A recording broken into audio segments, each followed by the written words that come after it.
Oke, Assalamualaikum dan selamat pagi. Saya ucapkan kepada Puan Aida selaku pensyarah bagi subjek secara perkembangan dalam bahasa Melayu.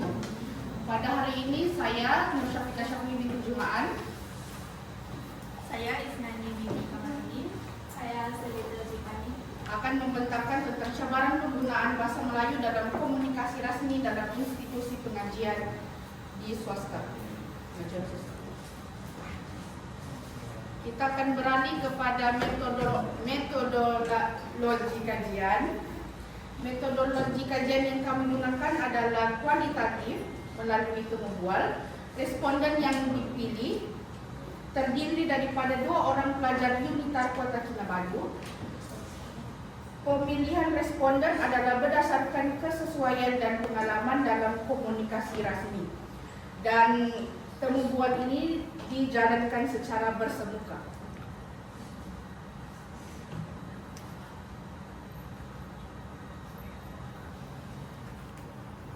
Oke, kita masuk kepada faktor yang mempengaruhi penggunaan bahasa Melayu sebagai bahasa rasmi.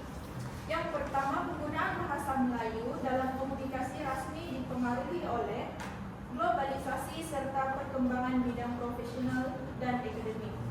Yang kedua, bahasa Inggris sering digunakan dalam istilah teknikal dan akademik bagi memudahkan penyampaian maklumat. Dan yang terakhir, penggunaan bahasa Inggris membantu komunikasi profesional, namun boleh mengurangkan keutamaan penggunaan bahasa Melayu jika tidak terawat. Oke, seterusnya ialah cabaran penggunaan bahasa Melayu dalam komunikasi rasmi. Yang pertama ialah pengaruh penggunaan bahasa tidak formal dalam komunikasi harian pelajar. Hal ini karena kebanyakan pelajar lebih biasa menggunakan bahasa santai apabila berkomunikasi dengan rekan-rekan. Yang kedua, pencampuran bahasa. Seperti pelajar sering menggunakan perkataan assignment, presentation, dan juga discussion. Yang terakhir, setengah pelajar juga kurang yakin untuk menggunakan bahasa Melayu yang formal karena bimbang melakukan kesalahan tata bahasa.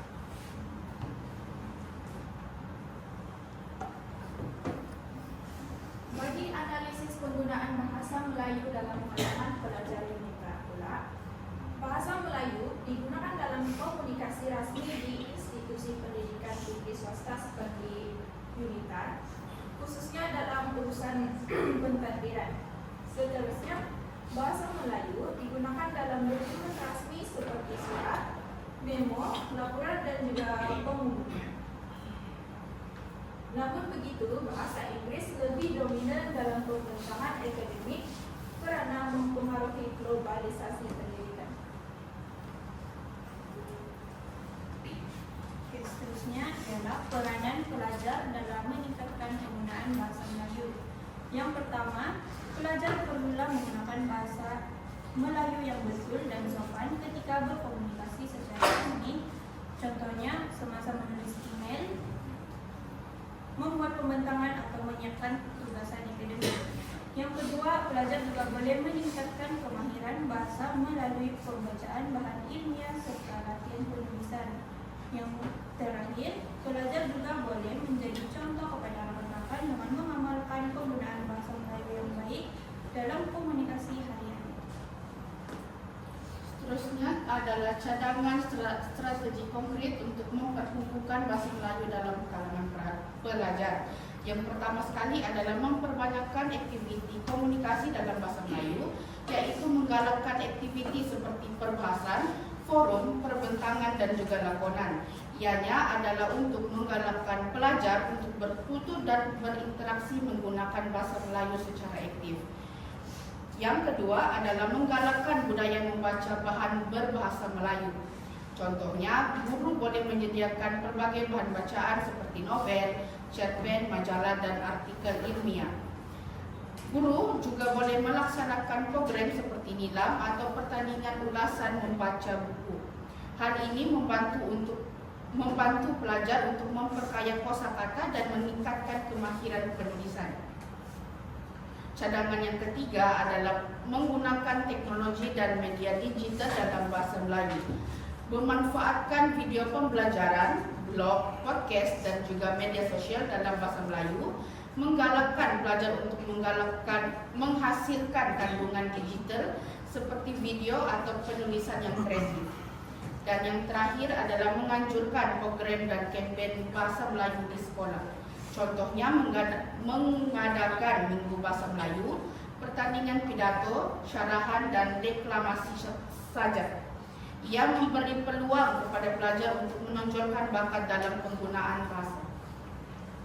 Sebagai kesimpulannya, bahasa Melayu penting sebagai bahasa rasmi dalam komunikasi institusi. Penggunaan yang betul mencerminkan profesionalisme dan identiti negara. Walau bagaimanapun terdapat cabaran seperti bahasa tidak formal, pengaruh pencampuran bahasa, dan kelemahan tata bahasa. Oleh itu, usaha berterusan diperlukan untuk memperkukuhkan penggunaan bahasa Melayu. Sekian dan terima kasih. Oke, terima kasih. Mbak.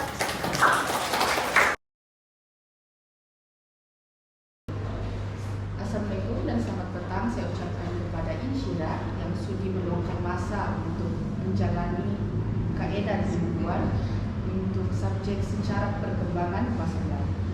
Sebelum meneruskan kaedah mingguan ini, saya ingin memperkenalkan adik kumpulan saya. Saya sendiri adalah Nur Syafiqah Syahmi. Ini adalah Istari dan yang di sana adalah Seriter. Seterusnya kita akan teruskan kepada soalan mingguan yang pertama. Silakan. Terima kasih. Soalan yang pertama ialah sebagai pelajar, apakah cabaran yang Anda hadapi dalam menggunakan bahasa Melayu yang betul dan formal ketika berkomunikasi secara rasmi di institusi pendidikan? Oke, baik. Terima kasih atas soalan tersebut. Bagi pendapat saya sebagai pelajar universitas swasta, jadi saya pelajar ini kurang berpendedahan terhadap penggunaan bahasa Melayu standard. Jadi hal ini yang menyebabkan mereka agak sukar untuk menggunakan bahasa yang formal dan tepat dalam situasi rasmi lah. Oke, untuk yang soalan kedua adalah apakah peranan Anda sebagai pelajar dalam membantu meningkatkan penggunaan bahasa Melayu yang tepat dalam komunikasi rasmi di dalam institusi? Saya sebagai pelajar sendiri, kami boleh memertabatkan bahasa Melayu dengan mengamalkan penggunaan bahasa Melayu ini sekerap mungkin.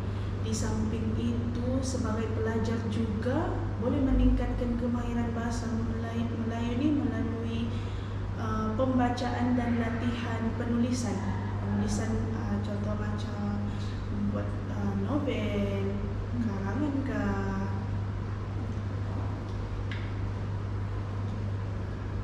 Oke, yang seterusnya adalah soalan pendapat Anda sendiri. Sejauh manakah bahasa Melayu digunakan dalam komunikasi rasmi di institusi? Pendapat saya lah, bahasa Melayu ini digunakan secara meluas dalam komunikasi rasmi di institusi. Maksudnya di universitas swasta saya sendiri. Jadi kebanyakan dokumen rasmi seperti surat, laporan, dan juga mengumumkan pengumuman disediakan dalam bahasa Melayu lah. Jadi selain itu, mesyuarat rasmi dan urusan pentadbiran pun juga biasanya dijalankan menggunakan bahasa Melayu bagi memastikan semua pelajar universiti ini dapat memahami maklumat yang disampaikan dengan jelas. Sebab kadang-kadang bila pihak pengurusan ini memaklumkan dengan bahasa lain seperti bahasa Inggeris, kadang ada student ni tidak faham separuh. Jadi disebabkan itu kebanyakan juga pengurusan tu bila diorang mau menghantar menukar sesuatu maklumat, orang akan menggunakan bahasa rasmi yaitu bahasa Melayu lah. Jadi penggunaan bahasa Melayu ini juga menunjukkan komitmen situasi dalam memartabatkan bahasa kebangsaan sastra ini, mengekalkan identiti budaya dalam urusan universiti. Terima kasih. Oke, soalan saya yang seterusnya adalah adakah pengaruh bahasa lain, contohnya macam bahasa Inggris, memberi kesan kepada penggunaan bahasa Melayu dalam komunikasi rasmi? Jika iya, boleh nyatakan. Bagi pendapat saya, iya. Sebab kenapa? Pengaruh bahasa Inggris ni memang memberi kesan kepada penggunaan bahasa Melayu, tapi dalam konteks yang positif. Jadi dalam beberapa keadaan, penggunaan istilah bahasa Inggeris ni membantu memudahkan pemahaman, terutamanya bagi istilah teknikal ataupun akademik yang lebih biasa digunakan dalam bahasa Inggeris lah. Jadi bahasa Melayu ni pun masih juga digunakan sebagai bahasa utamalah dalam komunikasi rasmi. Lepas tu gabungan antara dua bahasa ni, iaitu bahasa Inggeris dengan bahasa Melayu, sebenarnya dapat meningkatkan keberkesanan komunikasi tanpa menjejaskan kedudukan bahasa Melayu sebagai bahasa rasmi lah. Ini pendapat saya. Terima kasih. Oke, kita akan beralih kepada soalan terakhir dari kumpulan kami. Pada pendapat Insyirah sebagai seorang pelajar swasta, apakah cadangan yang boleh diambil untuk memperkukuhkan bahasa Melayu dalam kalangan pelajar universiti? Baik, saya ada dua poin atas soalan Syafiqah tersebut. Yang pertama, menggunakan teknologi dan media sosial ni, media digital ni dalam bahasa Melayu. Kenapa? Sebab memanfaatkan video pembelajaran, vlog, podcast dan media sosial dalam bahasa Melayu lah. Lepas itu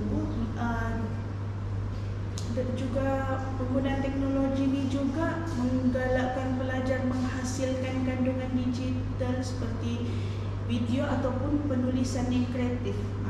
Bila orang menggunakan teknologi dan media digital dalam bahasa Melayu. Yang terakhir bagi saya, menjadikan pembelajaran bahasa ini lebih menarik dan interaktif. Itu adalah poin yang pertama. Bagi poin yang kedua pula adalah penganjuran program dan kempen bahasa Melayu di sekolah, bukan di universiti. Jadi dari sekolah juga kita boleh melatih pelajar-pelajar lah. Contohnya mengadakan mingguan bahasa Melayu, pertandingan pidato, syarahan ataupun sajak. Jadi aktiviti tersebut tu dapat memberi peluang kepada pelajar supaya dorang dapat menonjolkan dorang punya bakat dalam penggunaan bahasa Melayu. Yang terakhir adalah memupuk rasa bangga terhadap bahasa Melayu sebagai bahasa kebangsaan. Itu sahaja dari saya. Selamat petang, saya ucapkan kepada Niklos yang merupakan salah satu juga pelajar Bimitar Kota Kinabalu yang sudi meluangkan masa untuk menjalani kaedah temubual. Sebelum kaedah temubual ini diteruskan, izinkan saya untuk memperkenalkan ahli program kami. Saya sendiri Nur Syafiqah Syafni, yang di sebelah saya adalah Isnani dan yang di hadapan adalah Zedek. Oke, seterusnya saya akan teruskan kepada beberapa soalan yang mungkin Niklos boleh jawablah. Oke, ya. Teruskan. Bagi soalan yang pertama, sebagai pelajar, apakah cabaran Anda hadapi dalam menggunakan bahasa Melayu yang betul dan formal ketika berkomunikasi secara rasmi di institusi pendidikan? Terima kasih, Isnani. Saya sebagai pelajar, cabaran utama saya hadapi adalah kurang yakin untuk menggunakan bahasa Melayu baku. karena pelajar lebih biasa menggunakan bahasa yang tidak formal dan atau bahasa campuran dalam komunikasi mereka sehari-hari. Oke, bagi yang soal kedua pula, apakah peranan Anda sebagai pelajar dalam membantu meningkatkan penggunaan bahasa Melayu yang tepat dalam komunikasi rasmi di institusi? Pada pendapat saya sebagai pelajar, saya perlu menggunakan bahasa Melayu yang betul, sama ada dalam tugasan yang diberikan oleh guru kami ataupun pembentangan serta komunikasi dengan pensyarah atau kuliah. Terima kasih. Oke, seterusnya soalan saya. Pada pendapat Anda, sejauh manakah bahasa Melayu digunakan dalam komunikasi rasmi di institusi? Pada pandangan saya, penggunaan bahasa Melayu dalam komunikasi rasmi di institusi ini masih kurang menyeluruh.